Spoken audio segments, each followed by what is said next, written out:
গগৈৰ হৈ নিৰ্বাচনী প্ৰচাৰ চলাবলৈ আহিছোঁ। লুৰিণ জিকিবনে হাৰিব? লুৰিণ জিকিবনে হাৰিব? লুৰিণ জিকিবনে হাৰিব? মানুহৰ স্পিৰিট ভাল আছে মজা জিকিব ন? এইবাৰ লুৰিণক জিকাব পাৰিম? সঁচাকে পাৰিম নে? সঁচাকে পাৰিম? ভাল লাগিছে দেই মোৰ গানো থিয়ৰি কৈছে আপোনালোকে যদি ধুনীয়াকে কৈছে ভাল লাগিছে হা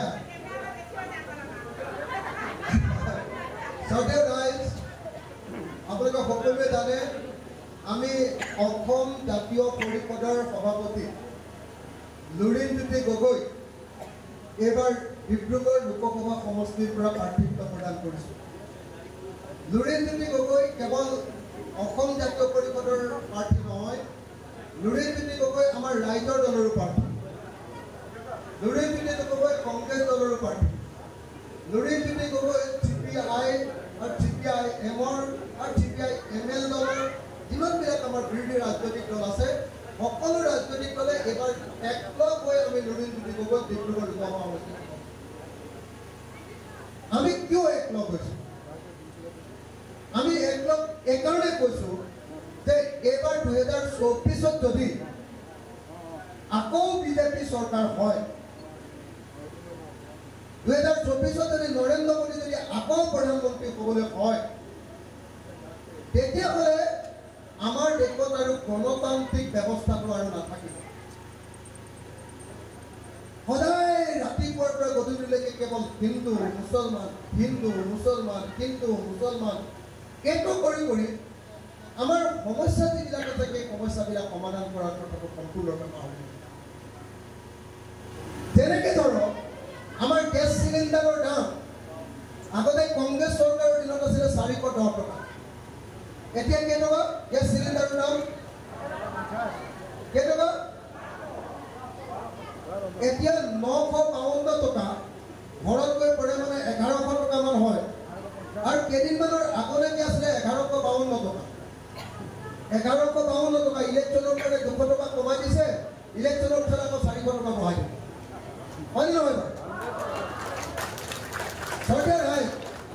মোক এটা কথা কওকচোন, এই যে হিন্দু মুছলমান হিন্দু মুছলমান হিন্দু মুছলমান কৰি আছে, হিন্দু মুছলমান কৰি আছে, কিন্তু হিন্দু মানুহৰ কাৰণেতো গেছ চিলিণ্ডাৰৰ দামটো কমাই দিয়া নাই, কমাইছে নেকি? কিন্তু হিন্দু মুছলমান কৰি থাকি আমাৰ খবৰ কিটো? আজি আপোনালোকৰ এই গোটেই অঞ্চলটো আহিছোঁ, গোটেই মানুহবিলাকৰ মূল খেতিটো চাহ খেতি, হয়নে? ক্ষুদ্ৰ চাহ খেতি নহয় জানো? আজি চৰকাৰে যদি সঁচাকৈ ভাল চৰকাৰ হয় তেতিয়াহ'লে হিন্দু মুছলমানৰ কথা নকৈ প্ৰথম কথা ক'ব কি, যি জাতি যি ধৰ্মৰ মানুহেই নকৰক লাগিলে কিয়, শুদ্ধ চাহ খেতিয়কৰ পাতৰ মূল্যটো অতি কমেও 1 কেজি পাতৰ মূল্য 30 টকা, তাৰ ওপৰত যিমান হয় ফেক্টৰীবিলাকক তাতকৈ বেছি দামত ল'বলৈ বাধ্য কৰিলে, হয়নে নহয় কওক? যদি এই কামটো কৰি দিলেহেঁতেন এই অঞ্চলটোৰ মানুহ সকলো ধনী হৈ গ'লহেঁতেন নে নহয়? মানুহে বেছি পইচা পালেহেঁতেন নে নহয়? পালেহেঁতেন, হয়নে নহয়? এফালেদি আপুনি চাব যে আমি ৰাইজে কিনা বস্তুবিলাকৰ দাম বাঢ়ি গৈছে, গেছ চিলিণ্ডাৰৰ দাম বাঢ়ি গৈছে।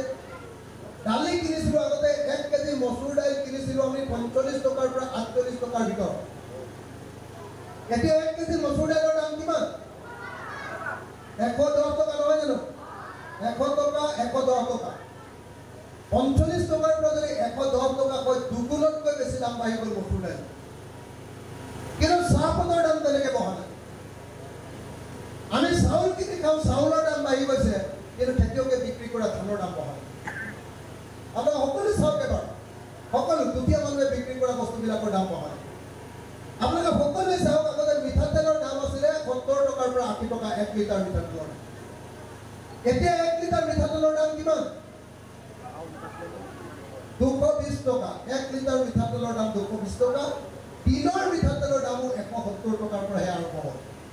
আগতে মিঠাতেলৰ দাম আছিলে 70 টকা 80 টকা, এতিয়া 170 টকাৰ পৰা আৰম্ভ হয়। এতিয়া আমি মিঠাতেলৰ দাম বাঢ়িছে বুলি ক'লে তেওঁলোকে নামানে, দাইলৰ দাম বাঢ়িছে তোমালোকে কমাই দিয়া এইবিলাক কথা নামানে, পেট্ৰল ডিজেলৰ দাম বাঢ়িছে এইবিলাক কথা নুশুনে, কয় যে আঠফলে অসমখন খালে, কয় যে মুছলমান মুছলমানে অসমখন খালে, মুছলমানে ভাৰতখন খালে। এইবিলাক প্ৰচাৰ কৰি কৰি কৰি কৰি আমাৰ মূল সমস্যাবিলাকৰ পৰা বিজেপিয়ে আমাক আঁতৰ কৰি লৈ আছে। হয়নে নহয় ৰাইজসকল? হয়নে নহয়? সঁচাকৈ হয়নে নহয় কথাটো? মই তেতিয়া বিজেপিকে ছাপৰ্ট দিলোহেঁতেন যদিহে বিজেপিয়ে ক'লেহেঁতেন যে হিন্দু মানুহৰ কাৰণে আমি পেট্ৰলৰ দাম কমাই দিম। মুছলমান মানুহৰ কাৰণে পেট্ৰলৰ দাম ঠিকে আছে 95 টকা, কিন্তু আমাৰ হিন্দু মানুহৰ কাৰণে যদি 20 টকা ক'লেহেঁতেন তেতিয়াহ'লে মই বিজেপিকে ছাপৰ্ট দিলোহেঁতেন। কিন্তু বস্তুৰ দাম সকলোৰে কাৰণে সমান, হিন্দু মুছলমানৰ কথা নাই। কিন্তু এটাই কথা চৰকাৰখনে কৈ থাকে যে অকল মুছলমানে দেশখন খালে, মুছলমানৰ বিৰুদ্ধে যদি আমি হিন্দুবিলাক একলগ হওঁ আৰু বিজেপিক যদি ভোট দিওঁ তেতিয়াহ'লে কেৱল দেশখন আছে। এনেকৈ আৰু আমি কিমান দিন গণতন্ত্ৰতে নাই। মই সেইকাৰণে আপোনালোকক ক'বলৈ আহিছোঁ, আমাক এটা পৰিৱৰ্তন লাগে। যদি বিজেপিয়ে চৰকাৰ গঠন কৰে, এইবাৰ আপোনালোকে সকলোৱে নিশ্চয় দেখিছে কা আন্দোলন কৰিলোঁ। আমাৰ গোটেই অসমৰ মানুহে সদায় আন্দোলন কৰি আহিছোঁ যে অসমত কেতিয়াও বিদেশী আমি ইয়াত পঢ়িবলৈ নিদিওঁ। কোনো বিদেশী, হিন্দু হওক, মুছলমান হওক, খ্ৰীষ্টান হওক, জৈন হওক, পাৰ্চী হওক, যি ধৰ্ম যি জাতিৰ মানুহে নহওক লাগিলে বিদেশী অসমত আহিবলৈ নিদিওঁ। অসমীয়া মানুহে বিদেশী নিবিচাৰোঁ, এইটো হয়নে নহয় বাৰু? সকলো মানুহ আমি কওঁনে নাই আমাক বিদেশী নালাগে? কিন্তু বিজেপিয়ে কৈছে যে বাংলাদেশ, আফগানিস্তান আৰু পাকিস্তানক মুছলমানক বাদ দি বাকী বিদেশীবিলাকক ইয়াত আনি থ'ব। মুছলমানক নালাগে বুলি তেওঁলোকেও কৈছে, এইটো ভাল কথা। কিন্তু লগত কি কৈছে? লগত কৈছে যে মুছলমানক বাদ দি বাকীবিলাকক আনিবৰ কাৰণে আমি কা নামৰ আইন বনাইছোঁ। আজি অসমৰ গাঁৱৰ মানুহবিলাকে কি কৰি খাইছে? মই সদায় গাঁৱলৈ গ'লে সোধোঁ যে আপোনালোকৰ গাঁওখনত ডেকা ল'ৰাবিলাকে কি কাম কৰে? কয় বোলে ডেকা ল'ৰাবিলাকে মূলতঃ হাজিৰা কৰে, মিস্ত্ৰীৰ লগত যোগালী কৰিবলৈ। হয়নে নহয়? বেছিভাগ ল'ৰা কেতিয়া হয়নে নহয়? নহ'লে কয় বোলে আমাৰ গাঁৱৰ ডেকা ল'ৰাবিলাক বেংগলোৰ আৰু কেৰেলালৈ গুচি গ'ল। বেংগলোৰ আৰু কেৰেলালৈ গাঁৱৰ ল'ৰাবিলাক গৈছেনে নাই? গৈছে। যে গাঁৱৰ বেছিভাগ মানুহৰ অৱস্থা এতিয়া বেয়া। গাঁৱৰ মানুহৰ অৰ্থনৈতিক অৱস্থা বেয়া।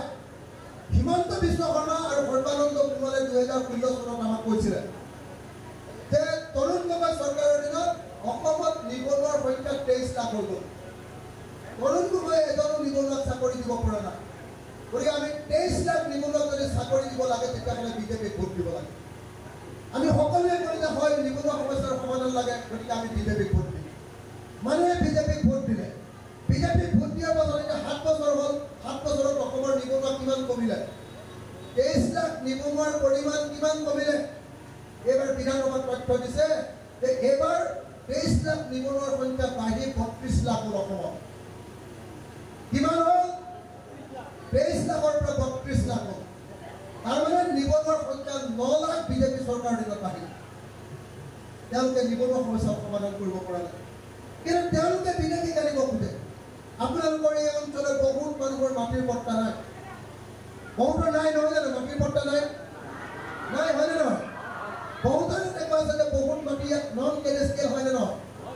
নন কেডেষ্ট্ৰিয়েল মাটি, এতিয়ালৈকে মাটিখিনি জোখাই নাই। আমাৰ এই খিলঞ্জীয়া মানুহবিলাকক মাটিৰ পট্টা দিবৰ কাৰণে চৰকাৰে কোনো ব্যৱস্থা কৰা নাই। ব্যৱস্থা কৰিছে, তেওঁলোকে কৈছে যে আমি বসুন্ধৰাৰ অধীনত মাটিৰ পট্টা দিম, কিন্তু মাটিৰ পট্টা কিমানকৈ দিছে? এবিঘা। আমাৰ খিলঞ্জীয়া মানুহে এবিঘাকে মাটি লৈ কি কৰিব? ঘৰে বনাব নে চাহ খেতিয়ে কৰিব নে ধান খেতিয়ে কৰিব? কি কৰিব? বিজেপি চৰকাৰে যদি এবিঘা মাটিয়ে মাতিয়ে বাকী মাটি কাৰ কাৰণে তেওঁলোকে মাতি ৰাখিছে? গতিকে আমি সকলো ঠাইতে দেখিবলৈ পাইছোঁ যে বিজেপি চৰকাৰে আচলতে এই মুহূৰ্তত এটাও জাতীয় প্ৰশ্ন সমাধান কৰিবৰ কাৰণে চেষ্টা কৰে না। বিদেশী সমস্যা সমাধান কৰিবৰ কাৰণে চেষ্টা কৰিছে না, মূল্যবৃদ্ধি ৰোধ কৰিবৰ কাৰণে চেষ্টা কৰিছে না, আমাৰ ক্ষুদ্ৰ চাহ খেতিয়কৰ চাহপাতৰ মূল্য বৃদ্ধি কৰিবৰ কাৰণে কিবা ব্যৱস্থা গ্ৰহণ কৰিছে। কেৱল এটাই কাম কৰিছে যে তেওঁলোকে নিৰ্বাচনৰ আগত আমাৰ ওচৰত এখন ভুৱা অৰুণোদয় ফৰ্ম, আপোনালোকৰ ওচৰত দিছেনে নাই? অৰুণোদয় ফৰ্ম এখন দিছেনে? অৰুণোদয় ফৰ্মখনত কি কি আছে? আপোনালোকে যদি আচল অৰুণোদয় ফৰ্মখন চাই, চৰকাৰী অৰুণোদয় ফৰ্মখন, তেতিয়া দেখিব যে অৰুণোদয় ফৰ্মখনৰ মাজত আছে অশোক স্তম্ভ। এতিয়া বিজেপি এতিয়া অৰুণোদয় ফৰ্মুলাত কি আছে পদুম ফুল হয়নে নহয় পদুম ফুলে অৰুণোদয় দিব পাৰিব নেকি এইখন যিখন অৰুণোদয় ফৰ্ম আছে তাত আৰু এটা বস্তু আছে নেকি আপোনালোকৰ বেংক একাউণ্ট দিবৰ কাৰণে ফৰ্মখনত আছে নেকি ঠাই আপোনালোকে চাওকচোন বেংক একাউণ্ট দিবৰ কাৰণে ঠাই আছেনে নাই যদি বেংক একাউণ্ট নম্বৰ লোৱাই নাই তেতিয়াহ'লে আপোনালোকক কোনটো একাউণ্টত অৰুণোদয় দিব তাৰমানে নিৰ্বাচনৰ সন্মুখত এখন ভুৱা ফৰ্ম এখন নকলি ফৰ্ম এখন ডুপ্লিকেট ফৰ্ম এখন 2 নম্বৰী ফৰ্ম মানুহৰ মাজত পিৰাই দিছে যদি বিজেপি চৰকাৰে ইমানেই ভাল কাম কৰিছে ইলেকশ্যনৰ সময়ত এনেকুৱা ভুৱা অৰুণোদয় কাৰ্ড কিয় বিতৰণ কৰিবলগীয়া হৈছে তোমালোকে যদি ইমানেই উন্নয়নৰ কাম কৰিছা তেতিয়াহ'লে আমাৰ মানুহবিলাকক কিয় এনেকুৱা ভুৱা দিবলগীয়া তোমালোকৰ পৰিস্থিতিৰ সৃষ্টি হৈছে তো এই ভুৱা অৰুণোদয় ফৰ্মৰ জৰিয়তে অসমৰ কোনো মানুহে কেতিয়াও অৰুণোদয় পোৱাটো সম্ভৱপৰ নহয় কিন্তু চৰ্তীয় ৰাইজ আপোনালোকক এটা মই ভাল খবৰ দি যাওঁ প্ৰত্যেকগৰাকী মহিলাই এটা কথা মনত ৰাখক যদি আপোনালোকৰ ঘৰত ৰেচন কাৰ্ড আছে নে নাই যদি ৰেচন কাৰ্ড আছে আমাৰ বিধানসভাত সিদ্ধান্ত হৈছে 126 জন MLA আমি বিধানসভাত সিদ্ধান্ত লৈছো যে এইবাৰ ৰেচন কাৰ্ড থকা প্ৰত্যেকটো পৰিয়ালকে অৰুণোদয় দিয়া হ'ব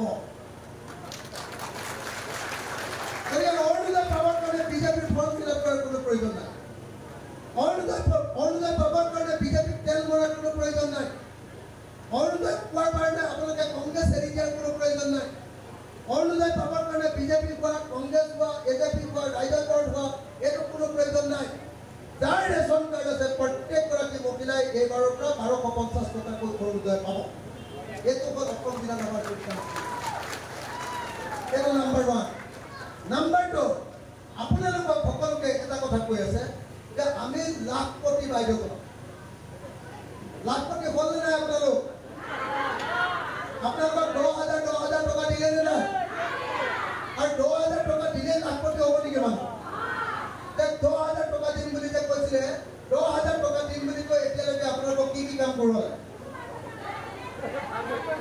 অমৃত পিছৰ হ'লে নে নাই গছপুলি ৰোৱালে গছপুলি কিন্তু বাচি আছে নে নাই গছপুলি আছে নে নাই নাই কাৰোবাৰ আছে হয়নে প্ৰথমতে অমৃত বৃক্ষৰ গছপুলি ৰোৱালা হয়নে তাৰপিছত কি কৰিলে অমৃত কলহ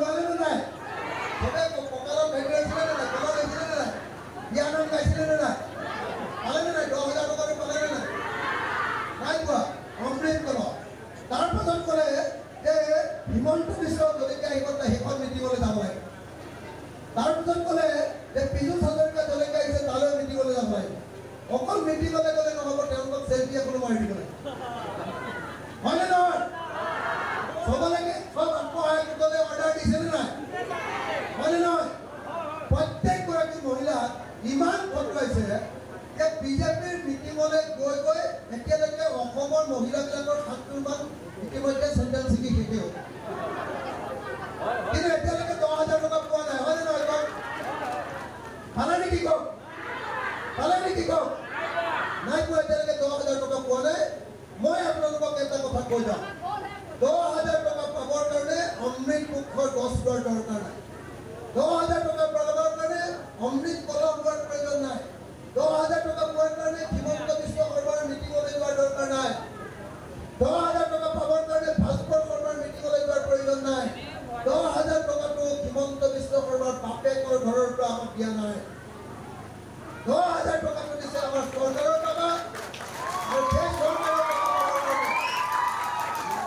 চৰকাৰৰ টকা পাবৰ কাৰণে কেৱল 2টা কাম কৰিব লাগে 1 নম্বৰ আত্মসহায়ক গোটত আপোনালোকৰ নামটো থাকিব লাগিব আৰু সেই আত্মসহায়ক গোটটো ব্লকত ৰেজিষ্টাৰ হ'ব লাগিব নম্বৰ 1 আৰু নম্বৰ 2 10,000 টকাটো পাবৰ কাৰণে এখন কাগজত আপোনালোকে 10,000 টকাটো পালে কি কাম কৰিব এই কথাটো লিখি দিব লাগে এই 2টা কাম কৰিলে আপোনালোকে 10,000 টকাটো পোৱাটো খাটাম গতিকে তাৰ বাহিৰে কোনো কাম বিজেপিৰ মিটিঙলৈ যোৱাৰ কোনো প্ৰয়োজন নাই হয়নে বিজেপিয়ে ভোট পাবৰ কাৰণে এনেকুৱা ধৰণৰ দুৰ্নগৰ কৰি আছে কিন্তু অসম জাতীয় পৰিষদৰ লুৰিণজ্যোতি গগৈ এবাৰৰ কাৰণেও আপোনালোকক পোৱা নাই কৈছে নেকি আপোনালোকক যে আপোনালোকে মোৰ মিটিঙলৈ আহিলেহে চৰকাৰী আঁচনি পাব বুলি কৈছে নেকি এইটোৱে বিজেপি আৰু লুৰিণজ্যোতি গগৈৰ মাজত পাৰ্থক্য হয়নে নহয় লুৰিণজ্যোতি গগৈ আপোনালোকে নিশ্চয় দেখিছে লুৰিণজ্যোতি গগৈ সদৌখন ছাত্ৰ সন্থাত থাকোঁতে কাৰ বিৰুদ্ধে ধাৰাবাহিকভাৱে আন্দোলন কৰিছে আজি চববিলাক লুৰিণজ্যোতি গগৈ লগৰবিলাক এজন এজনকৈ বিজেপিত যোগদান কৰিছে কিন্তু লুৰিণজ্যোতি গগৈ কৈছে যে বিজেপি এটা বিশ্বাসঘাতকৰ দল বিজেপি অসমীয়া জাতিৰ শত্ৰু মই কোনোপধ্যে কেৱল টকাৰ কাৰণে আৰু MLA মিনিষ্টাৰ খবৰ কাৰণে মই কেতিয়াও বিজেপি দলত যোগদান নকৰোঁ লুৰিণজ্যোতিয়ে কৈছে যে মই সংসদলৈ যাম আৰু সংসদলৈ গৈ দপদপাই অসমৰ প্ৰত্যেকটো প্ৰশ্ন অসমৰ প্ৰত্যেকজন মানুহৰ প্ৰশ্ন মই সংসদত উত্থাপন কৰিম ভাল হ'বনে বেয়া হ'ব আমাক দিল্লীত বাঘ লাগেনে নাই লাগেনে নাই যদি লুৰিণজ্যোতি গগৈ সঁচাকে আপোনালোকে যদি ভাবে যে সংসদত আমাৰ অসমৰ মানুহৰ কৈ কথা ক'ব লাগে সংসদত আজি ক'ব লাগে যে ক্ষুদ্ৰ চাহ খেতিয়কৰ পাতৰ মূল্য বাঢ়িব লাগে অসম বিধানসভাত কৈ আছো হিমন্ত বিশ্বক কপাই দিবৰ কাৰণে অখিল গগৈ আছে আপোনালোকে চাই নে নাচাই মই যে হিমন্ত বিশ্ব শৰ্মাক কপাই থাকো আপোনালোকে গম পাই নে নাপায় সঁচাকে পাই নে নাপায় এইবাৰ কি হ'ল জানে এইবাৰ হিমন্ত বিশ্ব শৰ্মাই এখন আইন আনিলে ক'লে যে অসমত তন্ত্ৰ মন্ত্ৰ এইবিলাক আমি নাইকিয়া কৰা এখন নিষিদ্ধ কৰা আইন আনিলে আমি ক'লো খুব ভাল কথা তন্ত্ৰ মন্ত্ৰ নাইকিয়া ক'ব লাগে অন্ধবিশ্বাস নাইকিয়া ক'ব লাগে মই তেওঁলোকক ক'লো যে ঠিক আছে হিমন্ত বিশ্ব শৰ্মাক সুধিলোঁ যে আপোনাৰ হাতখন অকণমান দাঙি দিয়কচোন আপোনাৰ হাতত যে ইয়াৰ পৰা ইয়ালৈকে ৰঙা সূতা আছে এইবিলাক কি হয় হয়নে নহয় তেওঁ অন্ধবিশ্বাস নাইকিয়া কৰা আইন আনিছে আৰু ইয়াৰ পৰা তললৈকে গোটেই ৰঙা সূতা পিন্ধিছে মই ক'লো যে যদি আমাৰ মানুহ এজনে কাটিলে মানে অকণমান বন্দৰত লগাই দিলে যদি জেলত যায় নতুন আইন আনিছে জেলত যাব বুলি তেতিয়াহ'লে আপুনি ইয়াত সূতা পিন্ধাৰ কাৰণে আপুনি জেলত যাবলৈ নালাগে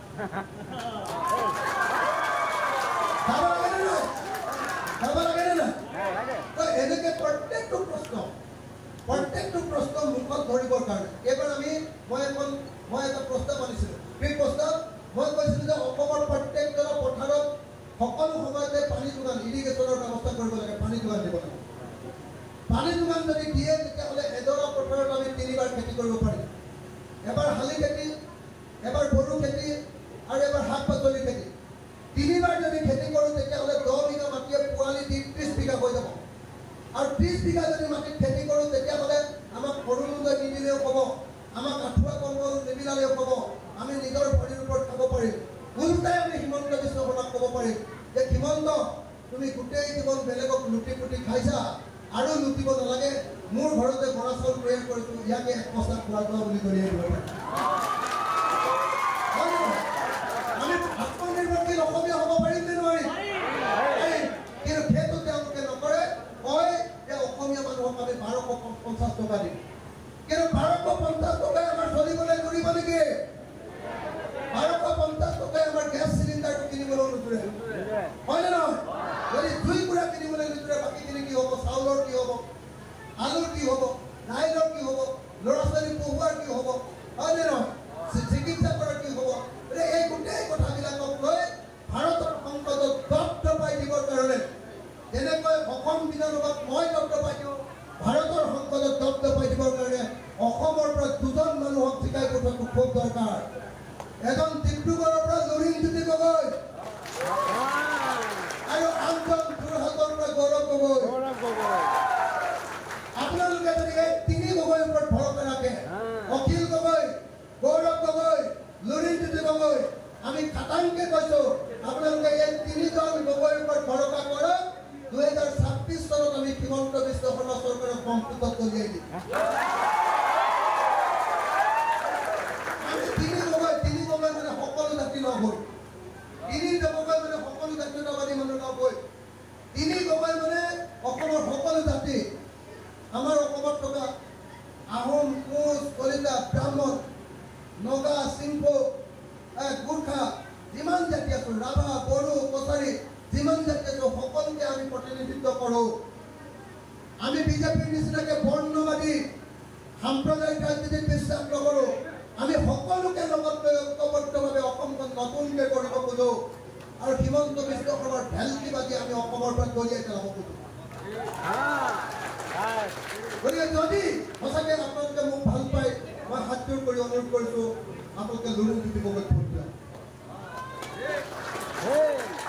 যদি মোৰ প্ৰতি সামান্যতম আপোনালোকৰ ভাল ভাৱ আছে মই প্ৰত্যেকটো জাতিৰ মানুহক অনুৰোধ কৰিছোঁ আপোনালোকে লুৰুণজ্যোতি গগৈক ভোট দিয়ক লুৰুণজ্যোতি গগৈয়ে লোকসভাত বাঘৰ দৰে গৰজি উঠিব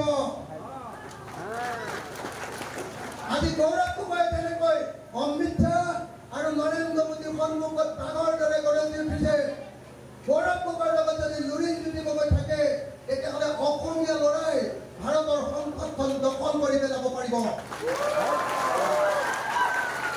লাগে নে নালাগে লাগে নে নালাগে লাগে নে নালাগে এতিয়া আমাৰ লুৰুণজ্যোতি আৰু গৌৰৱ গগৈয়ে লোকসভাত দপদপাই নৰেন্দ্ৰ মোদীক ক'ব পাৰিব যদি নৰেন্দ্ৰ মোদীৰ চৰকাৰ আহে তেতিয়াহ'লে দপদপাই নৰেন্দ্ৰ মোদীৰ বুকু কঁপাই দিব পাৰিব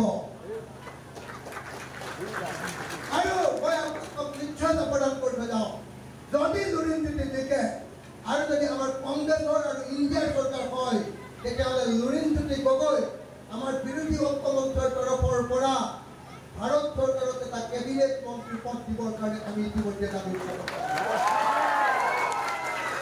আমি লুৰুণজ্যোতি গগৈ ভাৰতৰ কেন্দ্ৰীয় মন্ত্ৰী হিচাপে চাব আমি লুৰুণজ্যোতি গগৈ ভাৰতৰ বিৰোধী ঐক্যমঞ্চ 16টা দলৰ পৰা একেলগে তেওঁ ভাৰতৰ কেন্দ্ৰীয় মন্ত্ৰী পাতিবৰ কাৰণে ইতিমধ্যে ৰাহুল গান্ধী আৰু জিতেন্দ্ৰ সিঙৰ ওপৰত আমি ইতিমধ্যে দাবী উত্থাপন কৰিছোঁ আমি কৈছোঁ যে ডিব্ৰুগড়ৰ পৰা আমি ইণ্ডিয়াক এটা চিট দিম লুৰুণজ্যোতি গগৈক জিকাই দিম আৰু ইণ্ডিয়াই আমাক এটা কেবিনেট মন্ত্ৰী পদ দিব লাগে নে নাই সঁচাকৈ আপোনালোকে লুৰুণজ্যোতিক জিকাবনে নিজিকায় সঁচাকৈ জিকাবনে নিজিকায় সঁচাকৈ জিকাবনে সঁচাকৈ জিকাবনে ভোট দিব কাক ভোট দিব কাক ভোট দিব কি চিনত ভোট দিব কি চিনত ভোট দিব কি চিনত ভোট দিব কি চিনত ভোট দিব কি চিনত লুৰুণজ্যোতিৰ বিপৰীতে যিজন মানুহ উঠিছে